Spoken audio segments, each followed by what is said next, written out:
Watch the Narcissist in Action. Daddy Narcissist Calls. Part 1. Hello, I'm H.G. Tudor. Welcome to another set of episodes from the Watch the Narcissist in Action series. This series has been created to educate you about narcissism utilizing real-life examples. I use real-life examples with regard to celebrities. These people are not celebrities. They are the Joe and Jane ordinaries, if you will. However, their experiences are far from ordinary. I utilize material that has been placed on the internet by individuals that have been involved with abusive other halves, siblings, friends, parents, etc.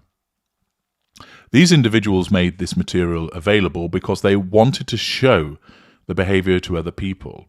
They wanted the world to know about how they had been treated as part of warning individuals. In many instances, they don't necessarily realize that they're dealing with a narcissist, and therefore it's useful material for me to analyze to demonstrate that to you, so that you understand what this type of behavior actually is, and you're able to see real-life examples of various narcissistic theories and dynamics that I explain. As with anything, if you see it or hear it in action, it makes your understanding all the easier. I look to provide you with different types of narcissists so you can improve your skill at recognizing them and categorization. I also do so that you can see that narcissists lurk in lots of different guises, and so you can see so many different aspects of the manipulations, of the hoovering, of the narcissistic dynamic, and also to see the different ways that victims respond to the presence of a narcissist. In this next set of episodes, we're going to be examining a paternal narcissist, a man, who calls his children. This individual is separated from his wife and lives away from the family home. There are 5 children living in the household with their mother, 4 girls and 1 boy. The boy is the youngest child. In this first video, you're going to see 3 of the 5 children. I understand that the narcissist describes himself as a preacher, so there's potential for this also being a holy narcissist. It isn't clear whether that's his full-time occupation, but it's evident that he's conversant in the scriptures. In this video, we are going to gain insight into the relationship between the father and his children. You also see very clear reactions of the children to their father. These reactions are just as revealing as to what is being said to them.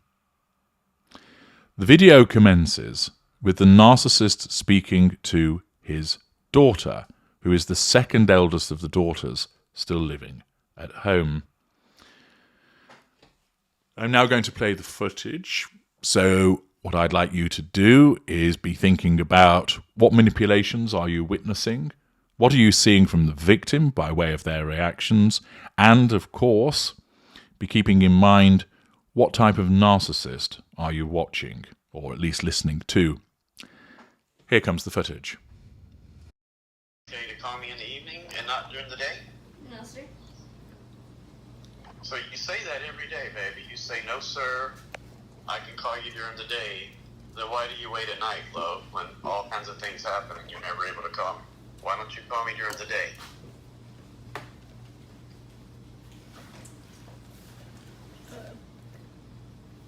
And you never have an answer for that, pumpkin. That's really sad. So anyway, I do not want you ever calling me at 11 o'clock unless you ask me permission to do so. So you call me during the day when you're supposed to call me, and you got a court document, young lady, that says call me before 9 o'clock unless you work out other permission.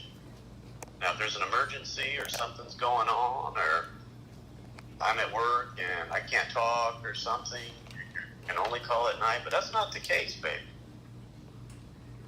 the way Daddy works. I can talk to you anytime, morning, day, afternoon, or evening. And what I don't want to do is sit on the phone at 12 o'clock at night with my children trying to have a Bible study. So do not ever do that. All right. So get off your Facebook and Instagram and computers and everything else. And now let's try to have a conversation. Daddy's just now getting in. Coming up here close to our house.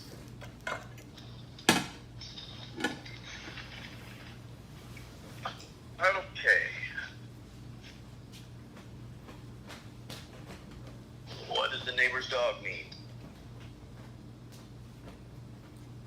They needed their puppies to have shots. What kind of little puppies? Palm cheese. Wow. Which neighbor? I don't know. You don't know which neighbor. It's like a few blocks away. He what? It's just a few blocks away or something. I don't know. So somebody come to your house you didn't know? We went to their house. Oh, and you don't know which neighbor it is? No. We just met him a week ago. Uh-huh.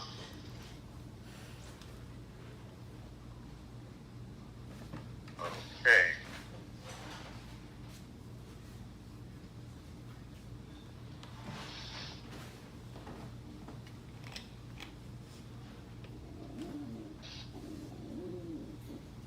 Oh, man. Well, son, what did you do all day? Let's see. You must have been real busy, son, because you didn't call your daddy. So what'd you do all day, man? Kept you so busy? Worked out, played with the dogs, and I made dinner, fried chicken. Wow. Man, oh man.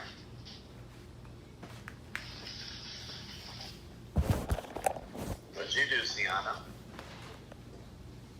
Just take care of the animals and stuff. Gotcha. See, I get frustrated, baby, because there's a little game that was played by Valerie. And what she would do is she would have all day to call her daddy. And I know there was, she had people behind her setting her up to it and everything, but she basically would spend all day not calling me, and then she'd wait 5 minutes before she had to drive to work, and she wanted to call her daddy on the little 5 minutes before she went to work, with all the beeping and the blinkers, and daddy worried about her in traffic, and obviously couldn't have a Bible study, couldn't do anything worthwhile. And I'd say, baby, why do you do that? And she wouldn't have an answer. She just said, I don't know. And every day that's what would happen. And then she would say, well, I quit calling because you would get mad. Never scratching her head, just saying, now wait just a second. You were making your daddy mad. So somebody wanted her to make her daddy mad. I don't know who, maybe the devil. But then she could use the excuse, you just get mad all the time. Well, why don't you quit being disobedient? See, that's the thing. So this has been going on for 5 years, baby. I tell Atara, or at least 3 years, seems like 5 years. Baby, call me in the daytime. And every day it's the same thing. I don't know. So, I don't know what games you're playing, baby, or what's wrong with you, but do not call me at night late. Spend time during the day. You got all day. Call me. Get up out of bed in the morning. Think about what you're going to do. When you're just sitting over there and you got nothing to do but play on Facebook and Instagram, call your daddy. It's an amazing thing, baby. You can do it. Now, if somebody's telling you not to do it, it's your responsibility to tell daddy that, you know what, I've been told and commanded to do this. Then we'll deal with that in another way, baby. It won't be on you anymore. How's Jasper and Queen? They're good. Oh, good. Worry about them little dogs running around. When are y'all going to train them and potty train them? Where do they go to the bathroom? We take them out. man, oh man. I know you don't do that all the time. Stinking stuff, man. Oh man. Daddy's had a busy day. I haven't even eaten dinner yet. Where do you go? Oh man, let's see. Cowboy, I trying to even remember. I went to the post office with Tabitha and then came back, loaded up tons of trash again. Had to go down to Midway, Arkansas, and get rid of it. Then I went to the truck patch. Okay, there's the footage. Plenty to unpack there. Let's see how much you recognized and identified. The narcissist begins with, "Is there a reason to call me in the evening and not during the day?" Already this is a demanding questioning, as he is looking to assert control over the non-intimate secondary source child. His daughter replies, "No, sir." The narcissist replies, "So, you say that every day, baby." Notice the usual black and white thinking of the narcissist, the never, the every, the always. That the narcissist doesn't utilize context, but rather, you never say you love me. You always hurt me. You do that every day. And again, this is an exaggeration and is part of the way that he is asserting control over her. "So you say that every day, baby." You say, "No, sir, I can call you during the day." Then why do you wait at night, love, when all kinds of things happen and you're never able to call me? Why don't you call me during the day? Now, keep in mind that this is a telephone call between an estranged father and his children. Ordinarily, one would think that he would use this time to have a constructive and supportive and meaningful exchange with his child. After all, he doesn't live in the home anymore. He doesn't have the level of interaction with the children that he once did. And, as any parent who has been separated from their children will likely confirm, that such moments become precious. I have heard so many people talk about that in consultation, how they would crave more time with their children, but there are naturally instances where co-parenting is going on that they can't have that. But here, the narcissist naturally is subconsciously pursuing the prime aims. It's not about recognizing that this is a period of time that he could be using to have a pleasant conversation, to find out what the child has been doing, to be supportive, to have a good interaction, but rather his narcissism drives him to ensure that she's under control, to draw fuel from her. And therefore, he's cross-examining his daughter. You'll have noticed that the daughter shrugged when he questioned her and looked towards her mother to gain help with providing a reason. The narcissist states, "You never have an answer for that, pumpkin." Note again, you never. That's really sad. Belittlement. So anyway, I do not want you ever calling me at 11 o'clock unless you ask me permission to do so. He's being prescriptive, asserting control by laying down a stipulation. The daughter mouths to her mother, "He does that all the time," evidencing the hypocrisy of the father. He continues, "So you call me during the day when you're supposed to call me, and you got a court document, young lady, that says call me before 9 o'clock unless you worked out other permission." Again, those of you that are listening that have been in a co-parenting situation with your children undoubtedly wouldn't give a shit if your child rang you at midnight, at 2 a.m. in the morning. You'd be pleased to hear from them. But here, of course, he's triangulating her with the content of a court document, that he is preaching at her with regard to when she is allowed to contact him. The daughter looks towards her mother with a small smile, suggesting that she's heard this kind of instruction from her father before. He continues, "Now, if there's an emergency or something's going on, or I'm at work, and I can't talk or something and I can only call at night, but that's not the case, baby. The way Daddy works, I can talk to you anytime, morning, day, afternoon, or evening. What I don't want to do is sit on the phone at 12 o'clock at night with my children trying to have a Bible study, so do not ever do that." Assertion of control, ordering around.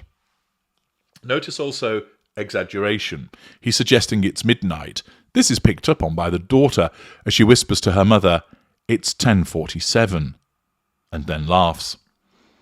The narcissist then states, "All right, get off your Facebook and Instagram and computers and everything else, and now let's try to have a conversation." Prescriptive, ordering around. All of the children remain on their devices. "Daddy's just now getting in, coming up here close to our house. Okay, what did the neighbour's dog need?" The daughter replies, "They needed the puppies to have shots."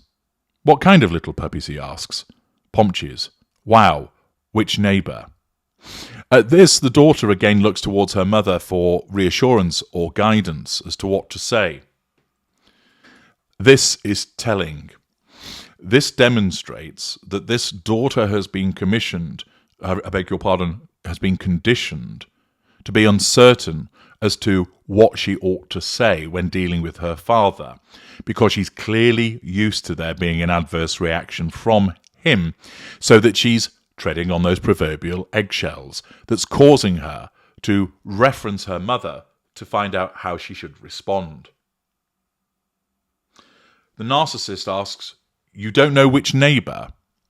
The son interjects at this point, perhaps trying to help his sister out, "A few blocks away." The daughter confirms, "It's like a few blocks away."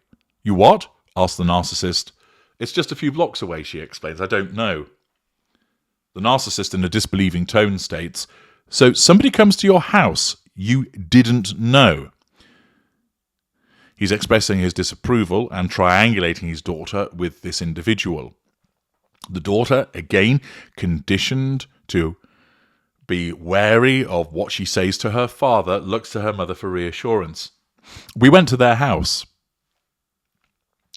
The narcissist then says, by way of a statement rather than a question, "Oh, and you don't know which neighbour it is?" "No," confirms the daughter. The son interjects again. It would appear perhaps that the son has also been conditioned to the role of peacemaker, attempting to diffuse difficult situations that he's witnessed time and time again between his siblings and his father. "We just met them like a week ago," he explains. Okay, says the narcissist. He leaves a long pause, possibly waiting for more information, but it isn't forthcoming. The narcissist then sighs, expressing his exasperation, and then addresses his son. "Okay, well, son, what did you do all day?" Let's see," replies the son. Before he's able to give any kind of answer, the narcissist interjects, showing a lack of boundary recognition, by stating, "You must have been really busy, son, because you didn't call your daddy. So what did you do all day, man, that kept you so busy?" Scolding him. The son replies, "Worked out, played with the dogs, and I made them dinner, fried chicken." The narcissist replies, "Wow, man oh man, what did you do, Sienna?" Sienna's the youngest of the four daughters and is completely disinterested and is occupied on her phone. She replies, "Just taking care of the animals and stuff." You can see, of course, by the children's reactions that this is not a good relationship that they have with their father, which is clearly as the consequence of repeated behaviours of a similar nature to that which you have witnessed. The narcissist replies, "Got you. See, I get frustrated, baby, because there was a little game that was played by Valerie. I understand that Valerie is the children's older adult sibling. What she would do is she would have all day to call her daddy. I know there was, you know. She had people behind her setting her up to it and everything. Smearing. But she basically would spend all day not calling me." Notice the self-absorption of this man, that this is your priority, you should be calling me. And he's triangulating his daughter with another daughter. Then she would wait 5 minutes before she had to drive to work, and she wanted to call her daddy on the little 5 minutes because she went to work with all the beeping and blinkers and daddy worried about her in traffic. Again, portraying himself as this kind and considerate man who has an ungrateful daughter. And obviously couldn't have a Bible study. Notice that this necessity of a Bible study is clearly important to him, which probably forms part of facade management also. Couldn't do anything worthwhile. And I'd say, "Baby, why do you do that?" And she wouldn't have an answer. She'd just sit there. He then puts on a dumb tone, "I don't know." And every day that's what would happen. And then she would say, "Well, I quit calling because you would get mad." Never scratching her head to say, "Now wait, just a second. You were making your daddy mad." So somebody wanted her to make her daddy mad. I don't know who, maybe the devil. But then she'd use the excuse, "You just get mad all the time." Well, why don't you quit being disobedient? See, that's the thing. Clearly, there are many repeated instances of the father becoming mad at his children. And he recalls this in the conversation. But, of course, it's never his fault. It's the fault of his daughter, because she makes him mad. So this has been going on for like 5 years, baby. I tell Atara, or at least 3 years, seems like 5 years, "Baby, call me in the daytime." And every day is the same thing. I don't know. So I don't know what games you're playing, baby, false accusation, or what's wrong with you, but do not call me at night late. Spend time during the day. You've got all day, call me. Notice that the time that was spent asking about what the children have been doing with their day and talking about that is minimal.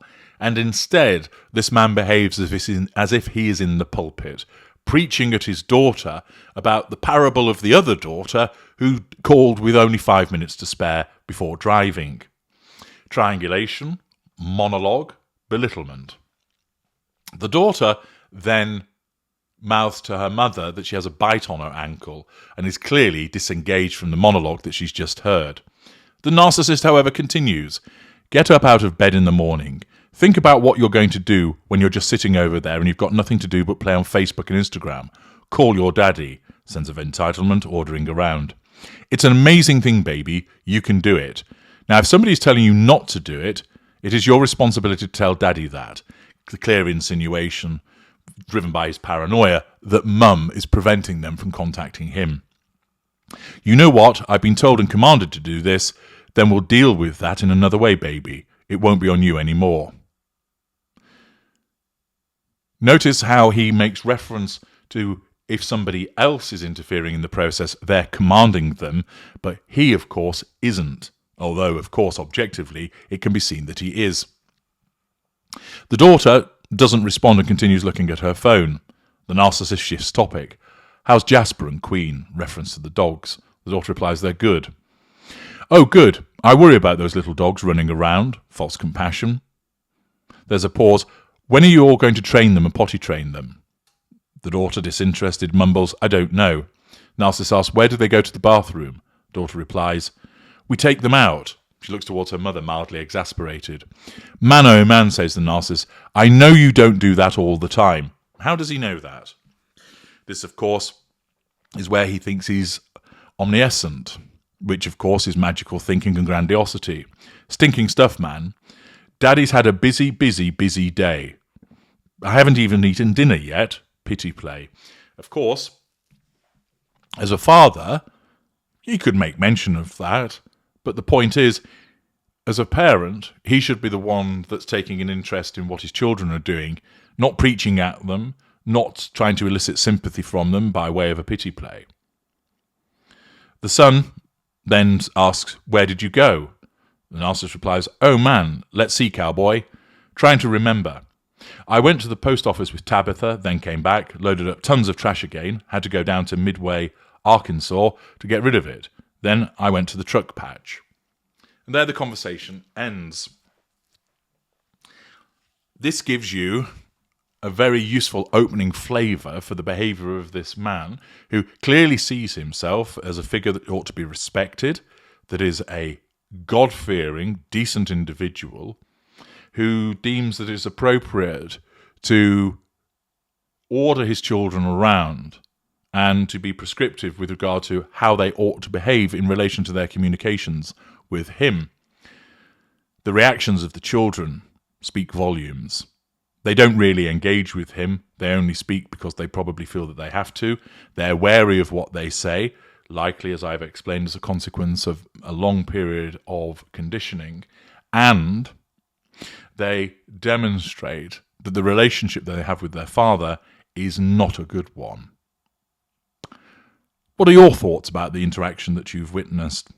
Let me know in the comments section, but there's more to come. Join me in part 2.